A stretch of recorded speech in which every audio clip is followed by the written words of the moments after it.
በዋነኝነት የዚህ ስልጠና ዓላማ እኛ እንግዲህ ከብሔረሰብ አስተዳደሩ ባህልና ስፖርት ጽሕፈት ቤት ጋር በጋራ ተባብረን ይህን ስልጠና ያዘጋጀ ነው።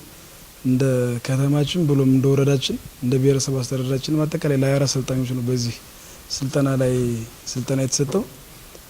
ይህ የተግባርና የአጠቃላይ የሜዳ ላይ እንቅስቃሴ እንዲሁም የቲዮሪ ዳኞችን ብቁ ያደርጋል ብለን ነው የምናስበው። ዓላማው አንደኛ ባለፉት 3 አመታት እንደ ወረዳችን የስፖርት እንቅስቃሴ መቀዛቀዝ ታይቶበታል ከዚህ ከጸጥታው ጋር እንደ ክልላችን ከተከሰተው ጸጥታ ጋር ታይቶ፣ ስለዚህ እኛ አሁን በዋነኝነት እነዚህ የዳኝነት ስልጠና ሰለጠኑ ማለት ህግን አወቁ ነው። ህግን ሲያቅ አንድ አሰልጣኝ ማለትም አንድ ዳኛ ቀጣይ ላይ ደግሞ እኛ ታዳጊዎች ላይ ለመስራት አሰልጣኙ ሆኖ ያግዙናል በሚል ይህንን የዳኝነት ስልጠና ሰጥተናል። እንግዲህ ቀጣይ ላይ እነዚህ አሰልጣኞች እርግጠኛ ሆኜ የተለያዩ ትምህርት ቤቶች ላይ ናቸው። ትምህርት ቤቶች እንግዲህ የስፖርት መፍለቂያ ቦታዎች ናቸው። እዚህ ትምህርት ቤቶች ላይ በአሰልጣኝነትም በዳኝነትም ይሰሩናል ብለን ነው የምናስበው። ከዚህ በተጨማሪ ደግሞ አሁን ላይ የተፋዘዘ ያለውን የዚህን የስፖርት ድባቴ ያወጣዋል ብለን ነው የምናስበው። ቀጣይ ላይ መነቃቃቶችን ይፈጥርናል እንደ ወረዳችን ብሎም እንደ ከተማችን። ለዛ ነው ይህንን ስልጠና ያዘጋጀን። የተግባር ስልጠና አለው፣ የሜዳ ላይ ስልጠና አለ። ከዛ በተጨማሪ የቲዮሪ ስልጠና ነበረው። ሰልጣኞች እርግጠኛ ሆኜ በዚህ ስልጠና ብቁ ሆነው ነው የወጡ። ኢንስትራክተሩ ሰፊ ልምድ ያላቸው ናቸው። ከዚህ በፊት በርካታ ስልጠናዎችን ሰጥተዋል።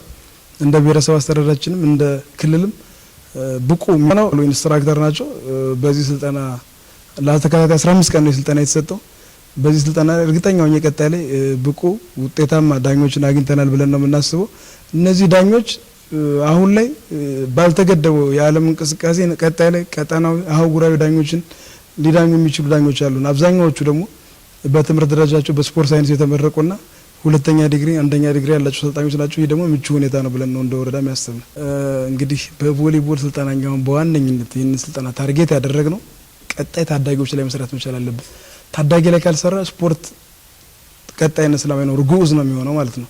ስለዚህ እኛ አሁን እንደ ወረዳችን እንደሚታወቀው ባለፉት ጊዜያት የቮሊቦል አምባሳደር ነው የቮሊቦል ስፔሻሊስት የሚባል ወረዳ ነውና ቮሊቦል የባህል ስፖርት ተብሎ እስከሚታወቅ ድረስ ላንከሻ ምቹ ሁኔታ የነበረ ነው። አሁን ላይ መቀዛቀዞች አሉ በሁላችን ላይ የሚታየው ማለት ነው። እንደ ጽሕፈት ቤትም እንደ አማተርም እንደ ሌሎችም የወሰድናቸው በርካታ ችግሮች አሉ።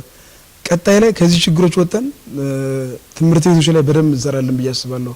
እኛ አካባቢ በርካታ ትምህርት ቤቶች አሉ። ታች ፕሮጀክቶች ላይ እንሰራለን ብዬ አስባለሁ። ለዚህ ደግሞ የጥሪ ማቀርበው በዋነኝነት በዚህ አጋጣሚ ሁሉም ኢንቨስትመንት የስፖርት ኢንቨስትመንት ላይ መሳተፍ መቻል አለበት። ስፖርት የጋራ ነው። ስፖርት በተቋምና በመንግስት ብቻ የሚሰራ አይደለም። ስፖርት ህዝባዊ ነው። በተቻለ መጠን ታች ላይ ታዳጊዎችን የሚይዙ ባለሀብቶችን እንፈልጋለን።